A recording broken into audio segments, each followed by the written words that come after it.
नमस्कार प्रिय दर्शकों, आप सभी का स्वागत हमारे YouTube चैनल सितारे आपके नौ में। जो भी दर्शक हमें लाइव में देख रहे हैं, चैनल को शेयर सब्सक्राइब जरूर कर लीजिए। एक एक बेहतरीन नॉलेज की वीडियो हम आपको देने का प्रयास करते हैं। अगर आप जन्म कुंडली का विश्लेषण चाहते हैं, अपने कुंडली का पूरा वीडियो बनवाना चाहते हैं विश्लेषण के साथ, संपूर्ण विस्तृत विश्लेषण और आपके पूरे प्रश्नों का जवाब, तो वीडियो के माध्यम से भी आप प्राप्त कर सकते हैं। दिए गए नंबर पर व्हाट्सएप करके किसी ग्रह की शांति, रत्न, रुद्राक्ष या ब्रेसलेट इत्यादि की जो भी जानकारी चाहते हैं वो आप प्राप्त कर सकते हैं और परचेज कर सकते हैं। हमारा बैच भी स्टार्ट हो रहा है 25 अप्रैल, इसी 25 अप्रैल 2025 से रात को 8 बजे बैच शुरू हो रहा है। उस बैच में आप एडमिशन ले सकते हैं। बिल्कुल कम फीस के साथ हमने बैच शुरू किया। चलिए आइए, आज की जो चर्चा करने जा रहे हैं, धन भाव और धनेश की स्थिति को देखना है। लक्ष्मी द्रेषकांड में तो नहीं है। ये लक्ष्मी द्रेषकांड क्या होता है, सबसे पहले हम इसको समझेंगे। आप अपनी जन्म कुंडली ओपन करिए, अपना चार्ट अपने सामने इस प्रकार से रख लीजिए। तो लक्ष्मी द्रेषकांड देखने के लिए प्रिय मित्रों, ग्रहों के अंश को देख लेना है। आप जैसे ये चार्ट ओपन करेंगे तो 1 से लेकर 12 खाने आपको कुंडली में दिख रहे होंगे। 1 2 3 4 5 6 7 8 9 10 11 12, ये 12 खाने हो गए, 12th हाउसेज हो गए।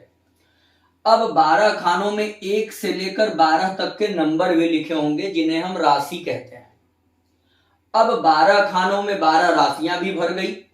दूसरा, अब उसी में 9 प्लैनेट्स बैठे होंगे। इन्हीं 3 का खेला है, भाव, राशि और ग्रह।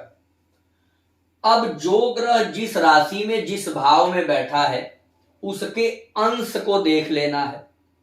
अंश से ही पता चल जाता है कि कौन सा ग्रह लक्ष्मी द्रेषकांड में है। अंश निर्धारित है, इसलिए हमने यहां पर वो सारी चीजें आपको लिख भी दिया है। अगर मैं केवल बता देता कि मेष राशि में 11 से 20 अंश तक का ग्रह है तो लक्ष्मी द्रेषकांड में है, तो शायद आप भूल जाते। मैंने इसलिए यहां लिखा हुआ है कि आप अपना चार्ट सामने रखिए और यहीं से आप मिलाते जाइए और नोट करते जाइए। प्रिय मित्रों, सबसे पहले हम इसको समझा देने का प्रयास करेंगे। एक राशि जो होती है वह कितने अंश की होती है? 30 अंश की। एक राशि में 3 द्रेषकांड बन जाता है। पहला द्रेषकांड, दूसरा द्रेषकांड और तीसरा द्रेषकांड। पहला द्रेषकांड बनता है 0 से 10 अंश का, ये पहला होता है। दूसरा बनता है 11 से 20 अंश का, ये दूसरा। तीसरा बनता है 21 से 30 अंश का। ठीक है, इस प्रकार से पहला, दूसरा और तीसरा द्रेषकांड बन जाता है। इसी पहले, दूसरे और तीसरे द्रेषकांड में से कुछ द्रेषकांड लक्ष्मी द्रेषकांड कहलाते हैं। अर्थात लक्ष्मी द्रेषकांड में क्या सिस्टम है, कौन सा राशि कितने अंश पर द्रेषकांड बन जाता है। अब देखिए, किस राशि में कौन सा ग्रह कितने अंश पर है, यही खेला है। कहीं पर भी आपके जन्म कुंडली में मेष राशि लिखी हो, अर्थात 1 नंबर। अगर मेष राशि में कोई भी ग्रह 11 अंश से 20 अंश के बीच में बैठा हो, उदाहरण के लिए मैं ले लेता हूं, यहां मान लीजिए बुध बैठे हो, और कितने अंश पर होने चाहिए? 11 से 20, तो मान लीजिए हमने 15 अंश पर इनको लिख दिया। अब जैसे ही आपने मेष राशि में बुध देखा, यहां शुक्र, शनि, राहु, केतु कोई भी हो सकता है। अब ये अगर 15 अंश पर हैं तो आपको अब कुंडली में नीचे अपने नोट कर लेना है कि बुध हमारा लक्ष्मी द्रेषकांड में हुआ। लक्ष्मी द्रेषकांड में, यह उदाहरण मैं ले रहा हूं, आपको अपनी जन्म कुंडली के अनुसार ऐसे ही द्रेषकांड निकाल लेना है। बात समझ में आ गई होगी। अब चलिए ये जो उदाहरण चार्ट हमने लिया है इसमें से हम देखते हैं कि कौन सा ग्रह लक्ष्मी दृष्टिकांड में आ रहा है। यहां पर आप देखेंगे तो हमने लिखा है धनस्थ, धनेश और कारक। धनस्थ कौन होता है? जो दूसरे घर में बैठा होता है। धनेश कौन होता है? जो दूसरे घर का स्वामी होता है। दूसरे घर का जो कारक ग्रह होता है वो गुरु होता है। इस प्रकार से हमको यहां पर भी लिख लेना है। धनस्थ यहां देखिए कौन कौन है? सूर्य और शुक्र। सूर्य, शुक्र। अब यहां देख लीजिए धनेश कौन है? 4 नंबर की राशि है तो चंद्रमा। और हमने जैसा बताया दूसरे घर का स्वामी यानी कारक गुरु होता है। यहां पर हमारे सामने 4 ग्रह आ गए हैं। अब इन 4 ग्रहों की स्थिति हमको यहां पर देखना है। इसमें से जितने ग्रह लक्ष्मी दृष्टिकांड में आ जाएंगे या इनको छोड़ करके भी जितने ग्रह लक्ष्मी दृष्टिकांड में आएंगे, जितने ग्रह अधिक बढ़ते जाएंगे उतना मामला प्लस होता जाएगा, उतना बेहतर होता जाएगा। प्रिय दर्शकों, दूसरी बात यह समझने की है कि क्या लक्ष्मी दृष्टिकांड में आ जाने से व्यक्ति के पास बहुत ज्यादा धन हो जाता है? बिल्कुल नहीं।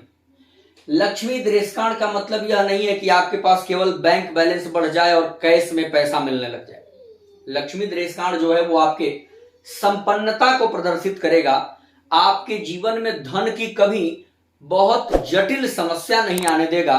और दूसरा, आपके घर में गाड़ी मिल जाए, अच्छी जमीन खरीद लें, आप बढ़िया मकान बना लें, किसी कन्या का जन्म हो जाए या आपकी सुंदर कोई बहू आ जाए जो खुद इनकम का स्रोत हो, इस प्रकार से भी लक्ष्मी दृष्टिकांड काम करता है। अर्थात जीवन में धन, वैभव, संपन्नता और ऐश्वर्य की प्राप्ति यह लक्ष्मी दृष्टिकांड कराता है। लक्ष्मी दृष्टिकांड में जन्म कुंडली के जितने अधिक ग्रह होंगे मामला उतना प्लस होता जाएगा। आइए, ये उदाहरण की कुंडली है, इसमें हम देखते हैं कौन सा ग्रह लक्ष्मी दृष्टिकांड में आ रहा है। यहां देखिए कर्क राशि है। कर्क राशि की हमारे पास जो शर्त है कि ग्रह 11 से 20 अंश पर होने चाहिए। यहां पर देखिए सूर्य 23 अंश पर है, शुक्र 21 अंश पर है, अर्थात इसमें से कोई भी लक्ष्मी दृष्टिकांड में नहीं मिला। सिंह राशि में देखें तो यहां पर जो हमने ऐसे लाइनिंग किया है सिंह और तुला को ना, ये 2 राशियों में दृष्टिकांड नहीं बनता है, तो सिंह वैसे भी कट गया और तुला भी कट गया। अब कन्या को देख लीजिए। कन्या में क्या शर्त है? 0 से 10 अंश पर। यहां मंगल 18 अंश का है, अर्थात ये भी लक्ष्मी दृष्टिकांड में नहीं है।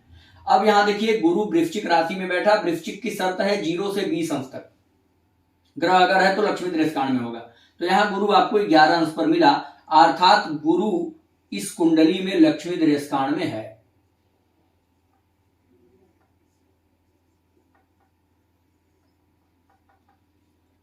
लक्ष्मी दृष्टिकांड गुरु मिल गया।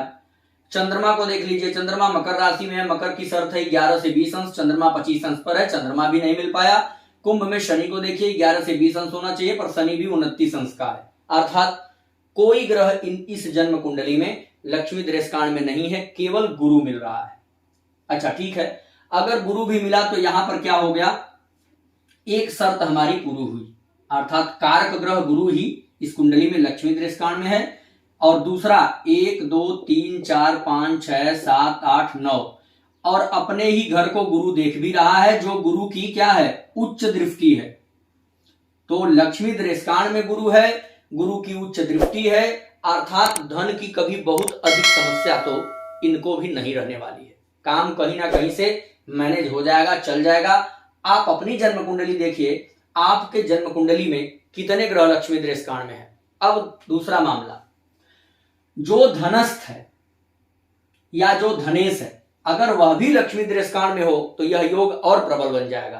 अर्थात यहां गुरु तो लक्ष्मी दृष्टिकांड में मिला, मान लीजिए यहां सूर्य और शुक्र भी लक्ष्मी दृष्टिकांड में होते तो मामला पूछना ही क्या होता। दूसरा, पहला, चौथा, 7वां और 10वां इसे विष्णु स्थान कहते हैं। फिर पहला, 5वां और 9वां इसे लक्ष्मी स्थान कहते हैं। अब मान लीजिए लक्ष्मी स्थान का स्वामी या लक्ष्मी स्थान में बैठा ग्रह अगर लक्ष्मी दृष्टिकांड में आ जाए, उदाहरण के लिए जैसे मान लीजिए यहां पर लक्ष्मी स्थान का स्वामी हो गया शुक्र, और शुक्र यहां या कहीं भी कुंडली में बैठा हो, जिस राशि में बैठा हो उसके राशि के अनुसार ये शर्त हमारी अंश वाली पूरी हो रही हो। मान लीजिए शुक्र यहां ना बैठ के शुक्र बैठा होता कन्या राशि में, यहां शुक्र होता कन्या राशि में, शर्त क्या है 0 से 10 अंश की, मान लीजिए 8 अंश पर होता, तो अब यह योग और प्रबल हो जाता, क्योंकि लक्ष्मी स्थान का स्वामी एक तो हो गया, दूसरा लक्ष्मी दृष्टान में बैठ गया, तीसरा केंद्र में बैठ गया। तो इस प्रकार से आपको ग्रहों की प्लेसमेंट और ग्रहों की स्थिति देख करके योग को अधिक मजबूत और कम मजबूत समझना है। दूसरा, इन लक्ष्मी दृष्टान में जो ग्रह बैठे हैं, अगर 2 ग्रह आपके कुंडली में हैं तो वो 2 ग्रह जब भी महादशा या अंतरदशा में आएंगे तब आपको धन से संबंधित बड़ा लाभ निश्चित रूप से देंगे। ये रही आज की विशेष जानकारी। अगर आपको यह जानकारी पसंद आई हो तो प्लीज चैनल को सब्सक्राइब और लाइक करके कमेंट जरूर करें। किसी प्रकार की इंक्वायरी के लिए आप इस नंबर पर व्हाट्सएप मैसेज करके पूरी इंफॉर्मेशन ले सकते हैं। जय श्री राम।